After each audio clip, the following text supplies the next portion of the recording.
Good afternoon. I'm LaDon Swann. I'm the director of the Mississippi-Alabama Sea Grant Consortium and also the Sea Grant Network Aquaculture Liaison. We're here today to celebrate the Gulf of Mexico Research Initiative, better known as GOMRI. As a co-PI of the Oil Spill Science Outreach Team, I've had the pleasure of working with GOMRI directly for the past 6 years. This partnership has brought great value to Mississippi and the greater Gulf of Mexico, in large part because GOMRI has funded research that is important to people in the area, whether they're natural resource managers wanting to understand the latest findings or weekend fishermen who just want to know if the fish they catch is safe to eat. Each Gulf state has taken or will take time to celebrate the impact of GOMRI's decade of investments in oil spill science research, and today is Mississippi's turn. Let me make this clear. The importance of the research that GOMRI has funded cannot be overstated. To bring in science funding to the Gulf of Mexico, GOMRI has made a lot of other things happen in the state, from creating partnerships between scientists who have never worked together, to launching the careers of graduate students and junior scientists, to getting needed information to those who rely on a healthy Gulf for work or recreation. In the first half of this event, we'll hear from regional and national leaders discussing the importance of GOMRI in a larger context and sharing major findings that resulted from GOMRI funding. After a brief intermission, we'll have a series of panels to hear the perspectives of those who work directly on GOMRI research and those who use the findings in their work lives. We've built in time for questions at the end of each hour, so please do not hesitate to place a question in the chat box for a specific speaker or a general question for all to consider. If you're watching on Facebook, put your question in the comments and a member of the team will make sure we answer it. On a personal note, I have made some great friends being part of GOMRI. Chuck Wilson, Mike Karen, Rita, everyone in Laura Bowie who I've known for a long time. It's just been a real honor to be part of this team, to be a small part of this team. Now, I want to thank Steve Sempier, who's led the outreach team. He spent the last 6 years making sure that the outreach team did what they said they were going to do. Now, it's my pleasure to introduce our first speaker of the afternoon, Rear Admiral Tim Gallaudet, who's the Assistant Secretary of Commerce for Oceans and Atmospheres and Deputy Administrator. Admiral Gallaudet served 32 years in the U.S. Navy, completing his service in 2017. In his current position, he leads NOAA's Blue Economy activities that advance marine transportation, sustainable seafood, ocean exploration and mapping, marine tourism and recreation, and coastal resilience, in addition to overseeing many other initiatives within the agency. Admiral Gallaudet, I want to get it out there that you have lived in Mississippi. I hope you touch on that during your remarks. It's a pleasure to have you back. Hey, LaDon, thanks for that gracious introduction. It's wonderful to join you here in this celebration, and you're absolutely right. I've been a resident of the Gulf Coast twice in my Navy career, one time in Mississippi, one time in Louisiana, and both times I just delighted in the people, the natural environment of the Gulf, and of course the food. No one can really top that when you get down to the Gulf Coast. So this is just such an important event, and I'm just so excited to be here. I should say that during my time in the Gulf Coast, I didn't do much in the area of environmental restoration, but we did do a great amount in the Navy environmental science and modeling, for example, of the loop current and the oceanography in the Gulf and the meteorology. So that was a really exciting thing to at least touch on, because I knew that influences so much in our spill response activities at NOAA. And then during that time, I made great friends, just like you said, and I still have them, and it's just really nice to connect with them when I can. And I'm actually on very good terms with the current congressional delegation in Mississippi who supported me when I was in the Navy and now do the same at NOAA. And of course, most of you might know that when I lived in Mississippi, my family went through Katrina, and we lived in South Diamond Head, and we lost our house in 27.5 feet of storm surge, the highest of anywhere. And, much like the lessons we've learned through GOMRI, my family grew stronger through it. And we learned a lot of things, and it made us better. And I think we're doing the same thing, in GOMRI in terms of learning and responding and understanding and gaining a great amount of science to help us manage the national treasure that is the environment of the Gulf of Mexico. And I'll tell you, it's never been more important, as you could see from this year, because the Gulf has just really been on the ropes. You had Hurricane Laura and Sally and Beta and Delta and Zeta. That is just incredible, the resilience of the people of the Gulf Coast from this year alone.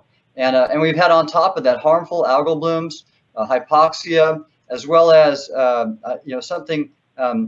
just the severe weather and flooding that have endured. And so I just want to applaud the people of the Gulf Coast for their resilience, and especially the teams that support GOMRI, because that in science is just critical and has been, I think, really an example and a role model for resilience across the country as coastal resilience becomes more and more important and at people's attention as we look at the impacts all across the regions of the West and East Coast and Alaska. Now, I'm really proud of my agency. NOAA has stepped up in such a big way in every line office to support the research efforts of GOMRI and the resilience activities associated with it. Our weather service, of course, has really been at the forefront of our work and preparedness. And I couldn't say enough good things about the forecasters in the offices around the Gulf Coast, as well as the National Hurricane Center, who, for example, with Hurricane Laura, predicted landfall 3 days in advance to within less than a mile error. That's remarkable and unprecedented, and was just critical in terms of informing evacuations that saved thousands of lives. So the Weather Service has done great things, and they've been supported by the National Data Buoy Center in Stennis, Mississippi. Our National Ocean Service has conducted overflights after every storm to compile imagery and send it to emergency managers to inform their routes and their response activities. And then we have our own navigation response team at Stennis Space Center that's gone in after the storms and conducted really critical surveys of the navigation channels in the region to ensure they could be safely traversed for shipping to come back and really contribute to the important local economy in the region. And then, additionally, we've been forecasting for these harmful algal blooms with our operational forecast systems. This is our Gulf operational forecast system, as well as characterizing the hypoxia trends in the Gulf, which has informed agriculture efforts in the interior of the country. So a lot of just terrific activity. And then I can add to that we've had a great role in characterizing the Taylor oil spill that led to the Coast Guard taking legislative litigation against the Taylor Oil Company and conducting really remarkable work to cap that spill. So there's a lot there. I love my agency. I'm proud of it, and I'm proud of the partners that help us do this great work. On GOMRI specifically, let me just say a few things. First off, I think it's really terrific how the public-private partnerships involved with GOMRI have advanced the activity, and that's just a model for what NOAA is trying to do across all of our research and operational domains.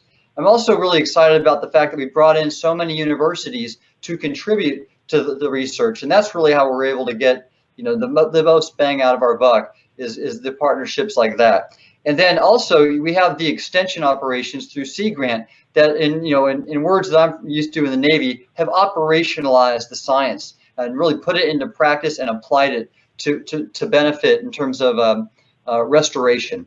And on the topic of restoration and the important contributions that makes to coastal communities, I have to also shout out the NOAA Office of Restoration and Response, who are really are kind of the front line in NOAA for the activities that GOMRI undertakes. And so we have several divisions like the Emergency Response Division and the Assessment and Restoration Division. Our chief scientist there, Lisa DePinto, has been just a champion, and I have to refrain from sending her messages of kudos and bravo Zulus because she does so much good work, as well as the people in that office that she partners with. And in fact, the emergency response and injury assessment teams also have done terrific work, and they participated in a big way in the GOMOSIS conference and other supporting workshops and the production of fact sheets and bulletins and all that good outreach that Steve Sempier helps lead to get the right word out to the communities to use our information. And then I also want to point out really terrific work by OR&R's Dr. Chris Barker. He produced and led really with 21 other authors this seminal paper that synthesized a lot of the science over the last decade, and it was published in the Journal of Marine Science and Engineering. And this is just a fantastic work. It highlights the complexity of modeling and predicting spills and how they disperse, the complex physical oceanography as well as the meteorology, and then you overlay events like hurricanes. And what I thought was terrific is his last section in the article talked about future modeling efforts with neural networks and artificial intelligence, which has been a main priority of mine personally as I've advanced the NOAA artificial intelligence strategy. So just a terrific, kind of an example of all the good that can come out of the response to this, in these important events like Deepwater Horizon. So I'll say also Susan Snyder is also, we've gotten her into our assessment response division. She's basically a GOMRI alum. And so we've benefited just personally and individually by the fine work that has been produced by GOMRI.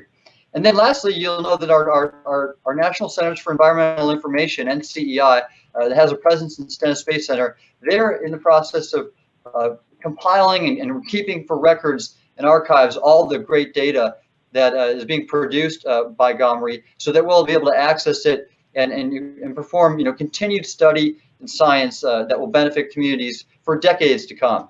So NOAA has a great involvement here, and I couldn't be more proud of the fantastic work in this decade of discovery that's occurred in GOMRI and specifically in Mississippi.